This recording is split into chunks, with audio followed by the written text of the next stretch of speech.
Like, is anybody doing anything musically? Probably not, right? It'd be nice, though, if you were. Just so I can go hear your shit and just sit there and not have to play anything and be like, well, I don't mind playing either, but isn't it nice when I used to like going to see my friends' bands. That was what I would do on my nights off and playing. I'd be like, well, I went back to like New Music or whatever, or whatever place we were playing at, and decided to stick around and watch every band that came in on Sunday, just because I was gonna live there for a while at New Music Complex. They used to have this guy Buggy guard the place. Oh my God, Jamie must remember him. Do you remember Buggy?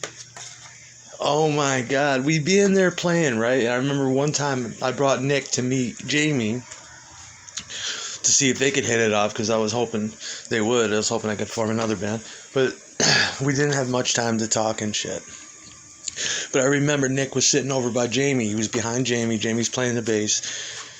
And I'm facing Jamie, and we had DJ here, and I think Mike is right here.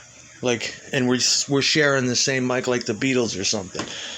And the guy Buggy comes in. He used to drive his go-kart around the fucking New Music Complex. I used to be there with the derogatories too, and he would just drive around. And we're 10 minutes into, I heard it on the news today, Hitler's back and he's here to stay. And fucking Buggy comes in, busts through the door, screaming, and me and Mike are like, what the fuck? We stop playing, we look at him, and he's like, hey everybody, you can kiss my ass. And he was like a drunk crazy guy. Buggy was like this tall. And I just looked at Jamie, I was like, oh my fuck, and I looked at Nick and I'm like, oh my fucking God. But I used to crash there too. So did the derogatories. So did we all did, you know. It was expensive for such a piece of shit, wasn't it? I used to take the Corvettes there. That's where I would rehearse with the Corvettes. And it was just the worst. You'd have this busted drum set they'd have in there on the floor. They'd have like a 50-watt fucking monitor. I should do some of those stories about the one time they pulled a shotgun on me and the Corvettes. I'll never forget that as long as I live. Yeah, me and Ted were there. He's like, you and Ted can go. I'm gonna shoot this motherfucker. And I'm like, oh my God, over the PA. Because Mick kept turning it up, and I'm like, Mick, don't turn it up. He's fucking not kidding. He's got a gun behind there. Every time I seen the dude, that was at the Nice place too. That was at the Nice studio.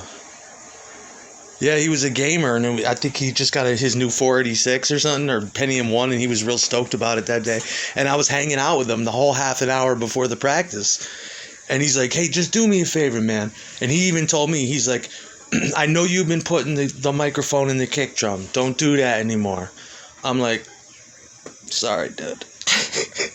He's like, just don't do that. He's like, or if you're gonna do it, don't turn it up so fucking loud. He's like, I know it's impossible to hear your kick drum when you're playing at 3,000 watts in there, and so I promised him. And I didn't do it that night because I got caught red-handed. They used to hate that when I do that.